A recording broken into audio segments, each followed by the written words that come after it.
Please introduce yourself and tell us a little bit about how you first got involved with Dash and what is your current involvement with Dash. Hi, I'm Amanda B. Johnson. I have been involved with Dash in either directly or indirectly since late 2014. I'll work backward in terms of my involvement because I remember most what I'm doing right now, and then we'll see how many details I remember going back. Right now, I am currently making Dash related announcement videos for the dashcrypto.org YouTube channel. And in addition to that, what I am very excited about, if you have seen the new Dash Crypto funding proposal that was put up recently, you'll see at the top of the proposal that there is a thumbnail of some people you have never seen before. And that is because the Dash Crypto team gave me funding over the past month and a half to make some real life commercials for Dash, which is something that I have been interested to do because as a part of my background, I do have, prior to my involvement in any cryptocurrency whatsoever, I did do a bit of screenwriting and directing. And so with this funding that the Dash Crypto team gave me, I was able to hire out real actors, professional actors, a real studio, a real film crew, and we made a series of ads called Dash versus Other Cryptos, done in the style of the Mac versus PC commercials, if you remember those. If you don't, I would recommend that you look them up on YouTube.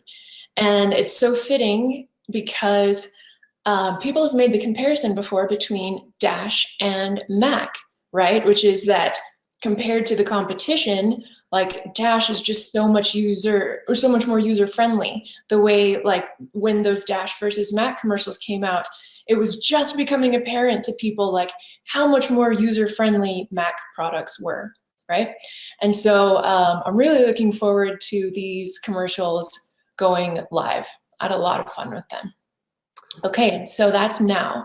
So prior to that, about a year ago, I had a great learning lesson, which was I put in a proposal to do a sort of like, to basically try my hand at being like a spokesperson in the traditional sense on behalf of the Dash network. So I hired a PR firm and we worked together for 3 or 4 months. And when I say it was a learning experience, what I mean is I learned that when you're as new as we are in a field as competitive as ours is, having a PR firm and a token spokesperson is not a compelling thing. It's not that interesting. It's not that cool, and it's not going to get that much attention. And so it was not a very successful thing that I did. And so I stopped asking for funds for that and basically canceled that particular treasury-related effort. So lesson learned. And then about a year prior to that, was my year-long stint of writing and producing the YouTube series Dash Detailed, which was so much fun. I consider it to have been like edutainment, infotainment, in that the goal was to teach pretty much everything there was to teach about Dash in hopefully a more or less entertaining way. And through that series, I was able to make the highest viewed videos on the Dash.org YouTube channel, aside from, of course, like the Lander video, because that was run as an advertisement for a while. And so that one, of course, has millions of views.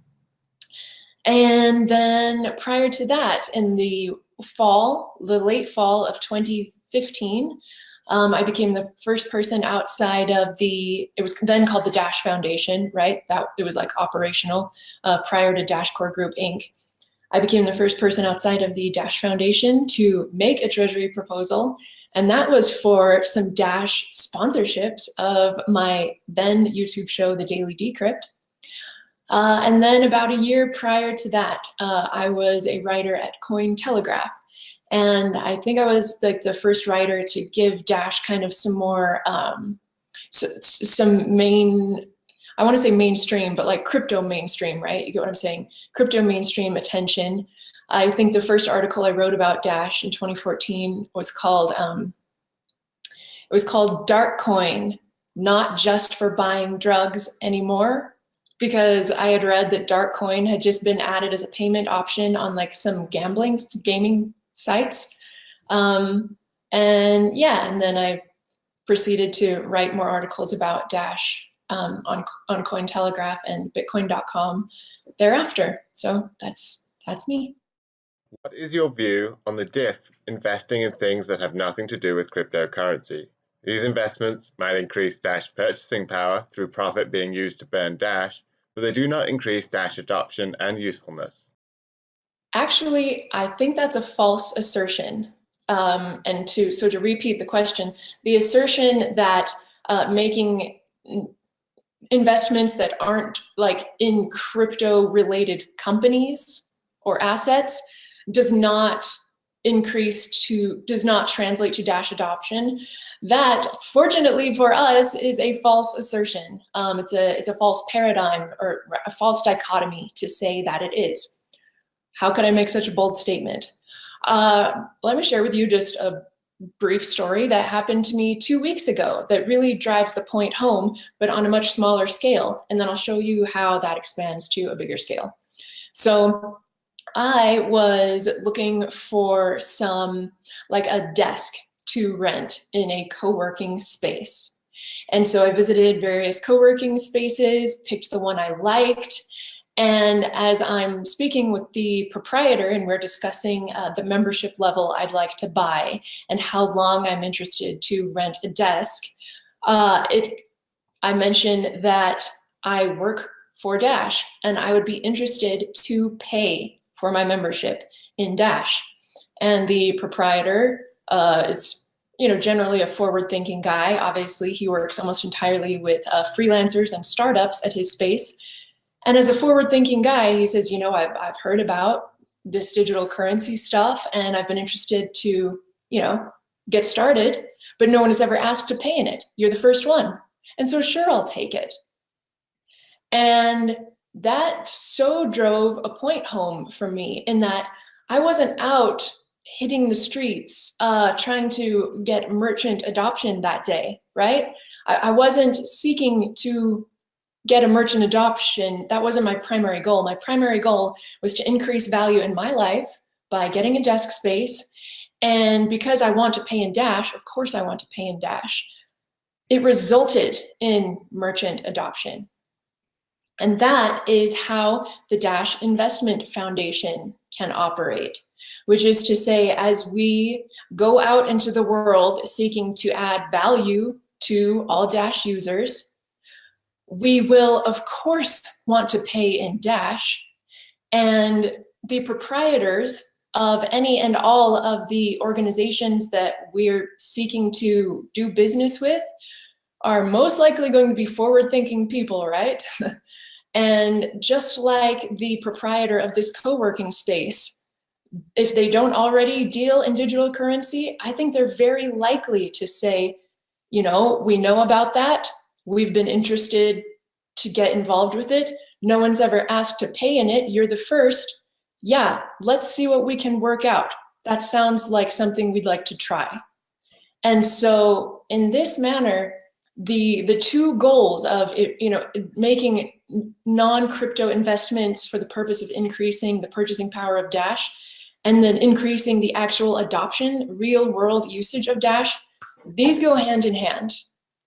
And I think if you'll put yourself in the mindset or the shoes of a proprietor of some kind of entity, what is a more compelling pitch to you to accept Dash?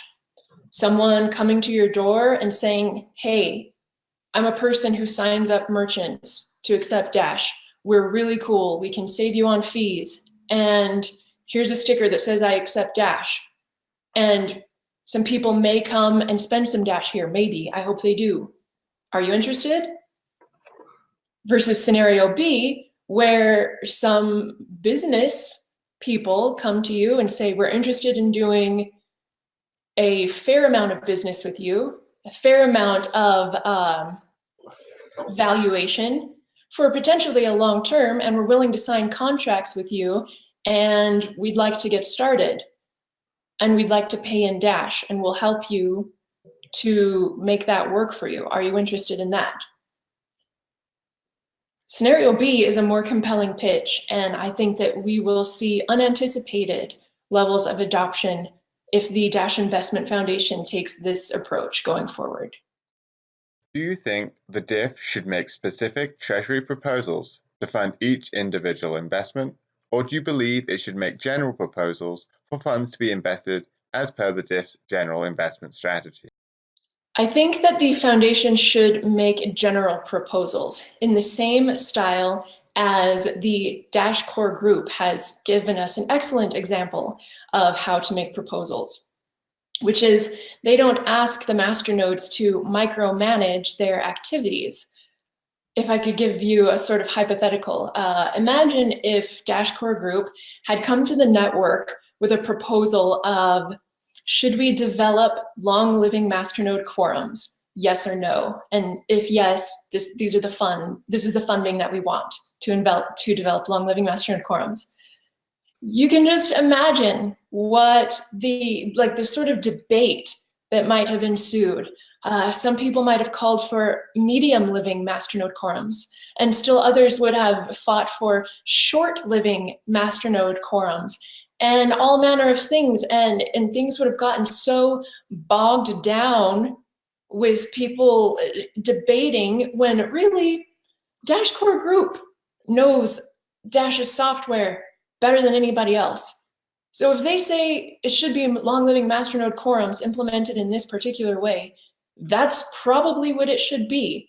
And so they provide, and granted, there's still oversight over Dash Core Group, right? They give a transparency call on a quarterly basis, and they give a macro view of what they've been doing. They say, with the funds that you have granted us, this is what we've done. And then the network says, did that meet what we expect from them? And do we think anyone else can do better at this time? If it met expectations and no one else can do better, then things continue. And that's how the Dash Investment Foundation should be as well. There should be general proposal asks, and then there should be regular transparency reports so that the masternodes can see the overall view of what's been happening the last 3 months, and then answer those 2 questions for themselves. Is this what we expect from the foundation? And do we think anyone else can do better at this job at this time? And then if those questions are answered in the positive way, then things continue forward, and we avoid micromanaging. Because for anybody who's ever run any kind of operation or owned any kind of business, you'll know when I say that if you have to micromanage an employee, you may as well not have that employee, because they're not really adding value to your life. They're adding hassle to your life. So that, I think that the foundation should follow the core group's example. Do you think the DIF should take a masternode vote every time it proposes to buy and burn Dash with its profit, rather than reinvesting those funds? Potentially. So we're talking about a lot of potentials. And I wish, so I've never even met Glenn Kennedy and Casey McDonald. And of course, I've never even met anyone who is going to be elected as a supervisor at the foundation. And so these are a lot of potentials, and I'm not sure. I would say, let's try. I would say, let's have a time where the foundation puts in a proposal that says, we have this amount of Dash to burn. Do you want us to burn it all? Do you want us to burn half and reinvest half? Or do you want us to reinvest all of it? And then see how it goes. And if that seems to work for everyone, let's do that. Or if conversely, it turns into another one of those, like, hey, this kind of feels like micromanaging. The masternodes would really prefer that the foundation members use their expertise to make the best decision, then we do it that way. So I'd say let's try both and see what works best for everyone. What are your thoughts on the DIF investing in advertising and improving its image to gain further traction? So I would again counter that the assumption of this question is wrong because, sorry, but advertising is not an investment. Advertising is a cost center of a business. So because advertising is not an investment, I would say that it falls outside the realm, the purview of the foundation. Cost centers are up to the masternodes to decide. Which of these two statements do you agree with more? A, the DIF should be used to increase Dash purchasing power, or B, the DIF should be used to increase Dash adoption? I believe this is more or less the same question that was asked at the beginning. And so to reiterate my answer, I believe those two goals can and should go hand in hand. Making investments and increasing Dash adoption among the investment partners are one and the same strategy. Currently, supervisors can run for re-election every year. Do you think there should be a cap on the number of consecutive terms a supervisor can take? So I think term limits actually incentivize poor behavior.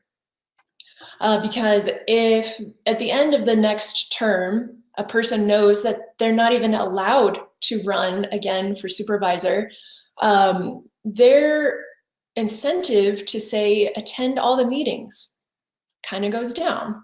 And their incentive to say, keep looking in all of the books and checking all investment activity that it is what it says it is, what the foundation says it is, that kind of goes down too. Why? Because the judgment period has been canceled. If you get to rerun for a position, that means that you stay on your toes. You keep minding your P's and Q's because you know that at the next election, the voters are going to be examining your past year of activity. And so you're highly incentivized to be on the up and up. Whereas if you've just begun a new year and you know it's your final term, you're not allowed to run again, the incentive to stay on the up and up is somewhat removed. And so I would think that since Dash is a network built on proper incentives, I think that the masternodes will recognize that term limits create negative incentives.